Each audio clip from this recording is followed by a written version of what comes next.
जय भीम साथियों, मैं रुखसाना। आज हमारे साथ जुड़े हैं केपी चौधरी सर, जो राष्ट्रीय लोक दल के महासचिव हैं। सर आए दिन देश विदेश के कई मुद्दों पर अपने विचार साझा करते हैं। सर एक वरिष्ठ अम्बेडकर राइट हैं। आइए जानते हैं कई ऐसे मुद्दों को जो आज समाज में मौजूद हैं और उन पर बात करना ज़रूरी है। सर हम आज आपसे जुड़े हैं कुछ ऐसे संगीन मुद्दों को लेकर जिस पर बात करना ज़रूरी है। तो सर आपका क्या कहना है जो ये ओबीसी आरक्षण को लेकर सरकार का और जनता की जो मांगे हैं उस पर आपके क्या विचार हैं? देखिए, बाबा साहब डॉक्टर भीमराव अम्बेडकर इस विषय में सब व्यवस्थाएं पहले से बना कर गए थे और जब विश्वनाथ प्रताप सिंह जी की सरकार आई तो उन्होंने इस ओबीसी के आरक्षण को मंडल कमीशन की रिपोर्ट के आधार पर देश में लागू किया और उसके बाद में 27% का आरक्षण ओबीसी को मिला। पिछले दिनों उत्तर प्रदेश के निकाय चुनाव में ओबीसी के आरक्षण को लेकर बवाल हुआ, उसमें सुप्रीम कोर्ट तक मामला गया और फिर उसका इम्प्लीमेंटेशन जो है सरकार ने करके अभी वहाँ पर निकाय का चुनाव कराया। तो ओबीसी का जो आरक्षण है वो तो एक संवैधानिक व्यवस्था है जो बाबा साहब अम्बेडकर ने दी है। एससी का, एसटी का, ओबीसी का, सभी समाज का जो आरक्षण है वो संवैधानिक दायरे में उसको सरकार को, चाहे वो केंद्र की सरकार है चाहे राज्य की सरकार है, ये पूरी ईमानदारी के साथ और पूरी मैं कहूँगा कि शिद्दत के साथ इन सरकारों को इसको लागू करना चाहिए, जिससे कि देश का गरीब तबका एससी, एसटी, ओबीसी ये राष्ट्र की मूलधारा में आ सके, इसका भी जीवन स्तर सुधर सके और ये अपने राष्ट्र के निर्माण में और भी मजबूती के साथ अपना योगदान दे सके। सर जैसा कि आज हम देख रहे हैं कि दिल्ली के जंतर मंतर पर देश की बेटियां अपने अधिकारों के लिए और यौन उत्पीड़न के मामले को लेकर प्रदर्शन कर रही हैं, तो आपको क्या लगता है कि बृजभूषण शरण को जेल होनी चाहिए? क्या हमारी बेटियों को न्याय मिलना चाहिए? आप उनके समर्थन में? देखिए, बेटी भारत की हैं, वो भारत का नाम उन्होंने रोशन किया है और उनको इसीलिए मैं कहूँगा कि जो हमारी आम बेटियां हैं उनसे भी ज़्यादा उस सम्मान की पात्र हैं। लेकिन ये दुर्भाग्यपूर्ण है कि उन बेटियों को जिन्होंने भारत का अंतर्राष्ट्रीय स्तर पर नाम रोशन किया, माननीय प्रधानमंत्री नरेंद्र मोदी जी ने भी उनको बहुत सराहा और उसके बाद अगर उन्हीं की पार्टी के एक सांसद बृजभूषण सिंह पर यौन का आरोप है और उसमें एफआईआर भी दर्ज हो गई है, उसके बाद भी अगर उनकी गिरफ्तारी नहीं हो रही है और गिरफ्तारी के लिए हमारे अंतर्राष्ट्रीय ख्याति प्राप्त जो एथलीट्स हैं, खिलाड़ी हैं, उनको जंतर मंतर पर लगातार धरने पर बैठना पड़ रहा है, तो निश्चित रूप से ये दुर्भाग्यपूर्ण है और भारत के संविधान का मैं कह सकता हूँ कि इससे बड़ा मजाक और कुछ हो नहीं सकता।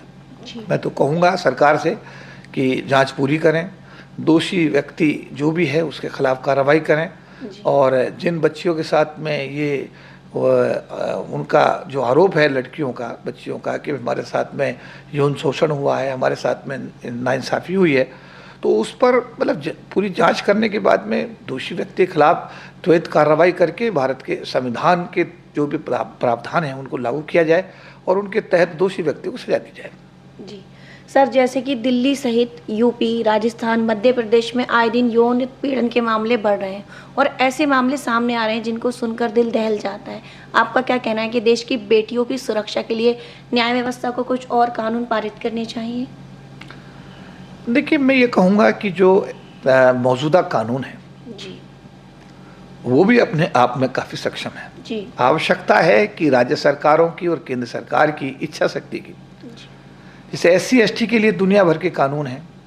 एट्रोसिटी एक्ट बनाया गया 1989 में, उसके बाद उस एक्ट को 2015 में फिर दोबारा कर से मजबूत किया गया, फिर उसके बाद जब सुप्रीम कोर्ट ने उसको ख़त्म किया 2018 में, दोबारा कर संविधान में संशोधन करके उसको और मजबूत किया गया। लेकिन क्या उसका अनुपालन हो रहा है? क्या उसका इम्प्लीमेंटेशन हो रहा है? जवाब नहीं।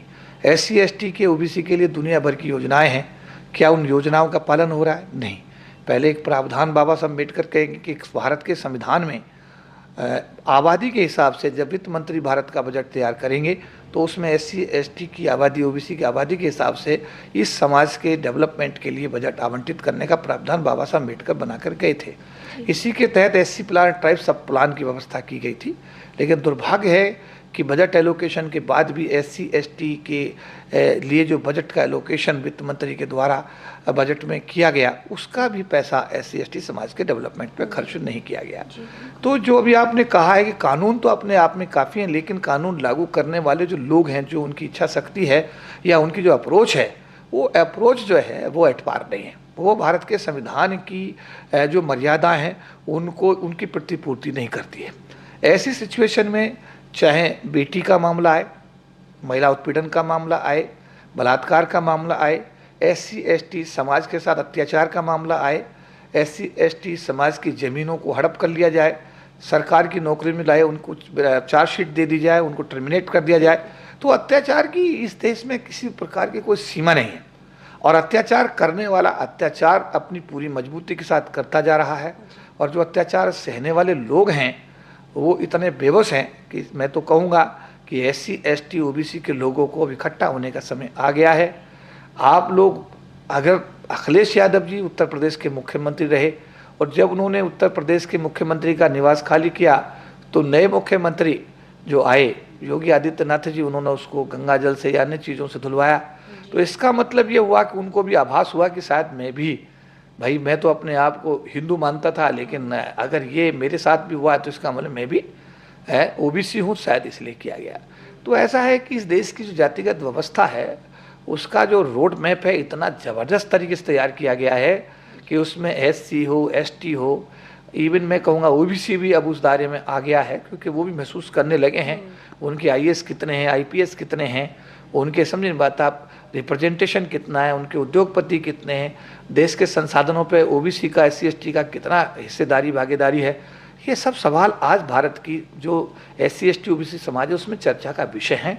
और मैं कहूँगा कि जो भी लोग सरकार चला रहे हैं, चाहे राज्य स्तर पर सरकारें चल रही हैं, चाहे केंद्र की सरकार है, उनकी ये जिम्मेदारी बनती है कि भारत का जो संविधान है उसके तहत जो भी प्रावधान हैं उन प्रावधानों को SC ST OBC और इस देश की जो गरीब तबका है उसके लिए लागू करके अपनी जिम्मेदारियों का अगर निर्वहन करेंगे तो किसी बेटी के साथ कोई भी आदमी रेप करना तो बहुत दूर की बात है, उसको वो देखने की गलत नज़र से भी हिमाकत नहीं कर सकता। जी बिल्कुल सर, जैसे कि अभी कर्नाटक की सत्ता को लेकर बहुत मुद्दा उठ रहा है और साथ ही यूपी निकाय चुनाव में शासन प्रशासन का जो दुरुपयोग किया गया है, इस पर आपके क्या विचार है, क्या कहना चाहेंगे? देखिए, सत्ता का दुरुपयोग हमेशा होता रहा है, अगर आज भी हो रहा है तो कोई नई बात नहीं है, लेकिन यह है कि मैं इसमें यही कहूँगा कि फिर भारत का संविधान बाबा साहब अम्बेडकर ने बना करके दे कर गए हैं। संविधान का अगर लोग आदर करेंगे तो राष्ट्र एक सबल राष्ट्र बनेगा। देश के हर व्यक्ति का विश्वास राष्ट्र के साथ भी रहेगा और जो सरकार है उनके साथ भी रहेगा। और सरकार अगर अपनी शक्तियों का दुरुपयोग करके संविधान के अनुरूप कार्य नहीं करेंगी तो निसंदेह असंतोष तो देखिए आम पब्लिक में होता ही है। जैसे आज जो हमारे अंतर्राष्ट्रीय खिलाड़ी हैं वो आज उनको परेशानी है तो वो आज जंतर मंतर पे बैठे हुए हैं। तो मैं चाहूँगा कि सरकारें, चाहे निकाय चुनाव उत्तर प्रदेश का हो, चाहे केंद्र सरकार का आने वाला जो अभी लोकसभा का चुनाव 24 का हो या कर्नाटक का कोई भी चुनाव हो, वो चुनाव जो भी संविधान में प्रावधान किए गए हैं उन प्रावधानों का अगर सरकारें ईमानदारी से उनको लागू करती हैं तो देश का हर नागरिक उसका स्वागत करेगा। लेकिन अगर आम आदमी को ये महसूस होगा कि नहीं ये तो वॉयलेशन हो रहा है तो अंततः एक विरोध तो होगा। और विरोध की स्थिति धीरे धीरे जब निरंतर आम आदमी का ओपिनियन जो है सरकार के खिलाफ होता चला जाता है तो वो कर्नाटका में जो हुआ कि सरकार वहाँ पर बदल दी गई है ना, और भी कई राज्यों में देखा हमने है ना, सरकारें बदली गई। 2014 में केंद्र सरकार जो थी कांग्रेस की उसके खिलाफ मैंडेट इस देश के लोगों ने दिया, तो अब 2024 का मैंडेट अब सामने है। तो देश के लोग तय करेंगे कि सरकार की कार्यशैली क्या है और सरकार ने अपने दायित्वों का किस तरह से निर्वहन किया है। आम आदमी जो है, देश का जो नागरिक है, उसके हितों की कितनी सरकार जो है उनका विश्वास प्राप्त करने में कामयाब रही है। तो इसका जो भी नतीजा आएगा 2024 के लोकसभा चुनाव में वो अपने आप में सिद्ध करेगा कि सरकार की कार्यशैली क्या है। और रही बात उत्तर प्रदेश की, उत्तर प्रदेश के निकाय चुनाव में मैं यही कहूँगा कि हमें भी इस बात की जो जानकारी सोशल मीडिया के माध्यम से प्राप्त हुई है उसमें इन चीज़ों का कई जगह हमने भी समावेश देखा है कि शासन प्रशासन का जो दुरुपयोग हुआ है वो दुर्भाग्यपूर्ण है।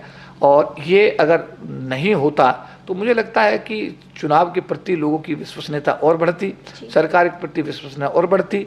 लेकिन मैं ये चाहूँगा कि सरकार इन सब चीज़ों को समझें और सरकारें, सारी सरकारें, चाहे केंद्र की हो चाहे राज्य की सरकारें, सब समझे, इनको समझना चाहिए और आम नागरिक की जो अपेक्षा है उनकी उम्मीद पर उनको खरा उतरने की हर संभव कोशिश करनी चाहिए। सर, एक अम्बेडकर राइट होने के नाते 2024 के चुनाव में आप क्या बदलाव देखना चाहेंगे? देखिए, मैं तो हमेशा कहता हूँ कि ऐसी देश के अंदर मेरा तो, क्योंकि मैं अम्बेडकर आइट हूँ, शेड्यूल कास्ट समाज से आता हूँ, ऐसी समाज के लिए पिछले करीब 40 साल से लगातार छात्र जीवन में भी मैं अपने SC ST समाज के लिए, समझे, मैं अम्बेडकर छात्रावास बुलंदशहर में रहा। वहाँ भी मैंने उस समय SC ST मूवमेंट की बात की, वहाँ पे डॉक्टर अम्बेडकर विद्यार्थी संघ की स्थापना की, वहाँ पर बाबा साहब अम्बेडकर के नाम पर लाइब्रेरी की स्थापना की। फिर कुमार आश्रम छात्रावास में पढ़ने आए, वहाँ पर भी हमने बाबा साहब के मिशन को फैलाने के लिए वहाँ छात्रावास को ख़त्म कर दिया गया, उसको बचा करके आज भी वहाँ बच्चे 150 बच्चे के आसपास वहाँ रह रहे हैं। तो मैं छात्र जीवन से ही मेरा जो अपना सोच रहा है वो बाबा साहब के प्रति हमेशा समर्पित रहा है। और मैं तो ये चाहूँगा कि देखिए, इस देश में ब्राह्मण भी प्रधानमंत्री बने हैं, इस देश में ठाकुर भी प्रधानमंत्री बने हैं, इस देश के अंदर OBC के रूप में वर्तमान में हमारे मोदी साहब भी प्रधानमंत्री हैं। तो आने वाले समय में किसी ऐसी कैटेगरी के आदमी को, यानी अनुसूचित जाति समाज का व्यक्ति, हमारे पिछले दिनों भारत के राष्ट्रपति अनुसूचित जाति समाज से थे, अभी वर्तमान में जो राष्ट्रपति बनी हैं, सरकार ने एक बड़ा दिल दिखाया, दरिया दिल दिखाई है कि अनुसूचित जनजाति समाज की हमारी बहनें, उनको राष्ट्रपति बनाया है। तो मैं चाहूँगा कि सभी दल इस बार कोशिश करें कि अनुसूचित जाति समाज के व्यक्ति जो प्रधानमंत्री आज तक नहीं बन पाया है, मैं तो सभी दलों से कहूँगा ये बात कि उन्हें इस बात को एक बड़ा दिल रखना चाहिए, बड़ी सोच रखनी चाहिए। जिस तरीके से SC समाज के लोगों को राष्ट्रपति पद पर कार्य करने का मौका मिल रहा है, तो इस बार सभी दल इस बात को एक पहल करें कि SC समाज के व्यक्ति को अगर प्रधानमंत्री 2024 में बनाया जाता है तो निश्चित रूप से इस देश की 1/4 आबादी को इसकी बड़ी खुशी होगी और देश के अंदर एक समाजवाद का जो लोग नारा देते हैं, समाजवाद का जो सपना लोग देखते हैं, वो व्यवहारिकता में साकार होगा। सर, आप जैसे कि आपने बताया कि आप एक ग्रामीण क्षेत्र के से संबंध रखने वाले व्यक्ति हैं और आज राष्ट्रीय महासचिव हैं, तो ये जो सफ़र रहा सर, आपके किन संघर्षों का आपने अनुभव किया, आप बताएं, ताकि जो आज के युवा हैं उनको प्रोत्साहन मिले और वो भी ऐसे ही बाबा साहब के पद चिन्हों पर चलें और कुछ जीवन में अच्छा कर पाएं। देखिए, मैं सब ये संदेश ये देना चाहता हूँ कि कथनी और करनी में आपकी में अंतर नहीं होना चाहिए। बहुत गरीब घर से ताल्लुक़ रखता हूँ, ग्रामीण पृष्ठभूमि से आता हूँ।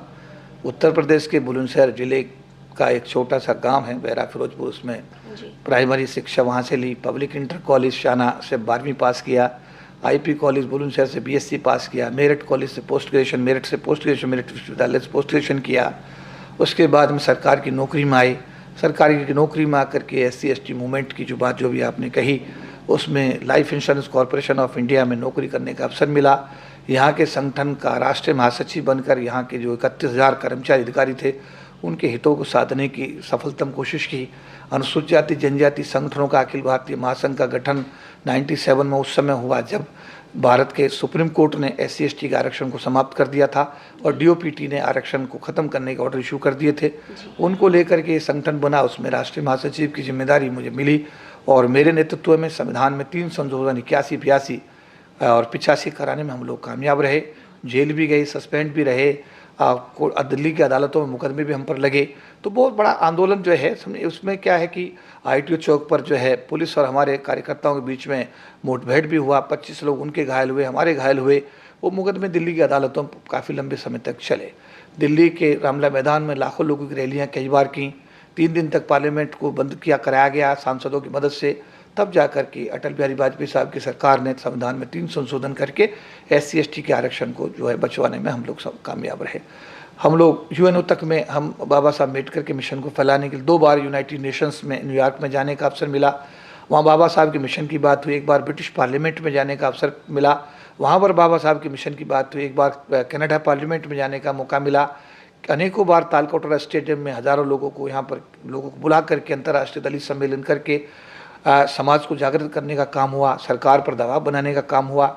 इसके साथ साथ देश में जब भी कोई ज्यादती हुई, जंतर मंतर पर हम लोगों ने अपनी जो है संवैधानिक जिम्मेदारी को, हमने अपनी जो सामाजिक जिम्मेदारी है उसको निभा करके यहाँ पर सरकार को दबाव बनाया कि भाई ये गलत हो रहा है। जैसे चंद्रशेखर रावण की गिरफ्तारी का इशू आया तो हमने सरकार के साथ बात की, लाखों लोगों को हमने यहाँ पर जंतर मंतर पर पार्लियामेंट स्ट्रीट पर बुला करके प्रदर्शन किए और उसके बाद में फिर जो है हाई कोर्ट इलाहाबाद के द्वारा जमानत देने के बाद भी जब उसको जमानत नहीं दी गई, रासुका लगा दिया गया, तो उसके बाद सरकार से बात करके उसका रासुका हटवा करके उसको भी जेल से बाहर निकालने का हम लोग कामयाब रहे।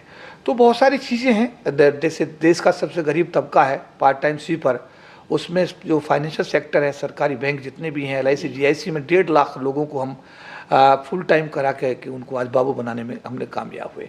तो मेरा कहने का मतलब है कि बहुत बड़ा मोमेंट जो है, पिछले 40 साल का एक लंबा इतिहास है, और उसमें मैं यही कहूँगा कि जिसने बाबा साहब अम्बेडकर के साहित्य को पढ़ लिया, जिसने अपने घर में बाबा साहब अम्बेडकर का साहित्य ला करके वो पढ़ लिया, जिसने भगवान बुद्ध के संदेश को पढ़ लिया, वो कभी किसी का बुरा नहीं कर सकता, कभी किसी के अगेंस्ट नहीं जाएगा। वो उसमें दया और करुणा का भाव होगा। बाबा साहब को अम्बेडकर को पढ़ने के बाद कभी वो धोखा नहीं खा सकता। लेकिन हमारे लोग टेलीविज़न देखते हैं, हमारे लोग अखबार पढ़ते हैं जिसमें हमारे समाज की कोई बात नहीं होती। मैं कहूँगा कि इन टेलीविज़न अखबारों को पढ़ने से आप जो है उन लोगों को मजबूत बनाते हैं जो इस देश में जातिगत व्यवस्था के माध्यम से तुम्हारा शोषण करते हैं। तुम सिर्फ बाबा साहब अम्बेडकर के लिटरेचर को भी पढ़ लोगे तो मुझे लगता है उसमें ज़िंदगी में आपकी एक नया सवेरा होगा। और मैं यही कहूँगा कि अपने परिवार के साथ साथ अगर सामाजिक जिम्मेदारी को आप लोग निभाएं ईमानदारी के साथ में, और अपना 2 चीज़ें आपके पास बाबा साहब अम्बेडकर ने दी हैं। एक तो आप जो सरकार की नौकरी में आ गए हैं, आपके पास में आर्थिक संसाधन ठीक है, यानी कि आपके पास पैसा आ गया है, और आपको जब भी बुलाया जाए किसी भी आंदोलन में आपको याद किया जाए तो आपकी अपनी उपस्थिति निश्चित रूप से होनी चाहिए। अगर आप दोनों चीज़ें करेंगे तो एक सामाजिक आंदोलन देश में तैयार होगा, सामाजिक शक्ति बनेगी, और निश्चित रूप से SC ST समाज के लिए, ओबीसी समाज के लिए एक नया सवेरा होगा।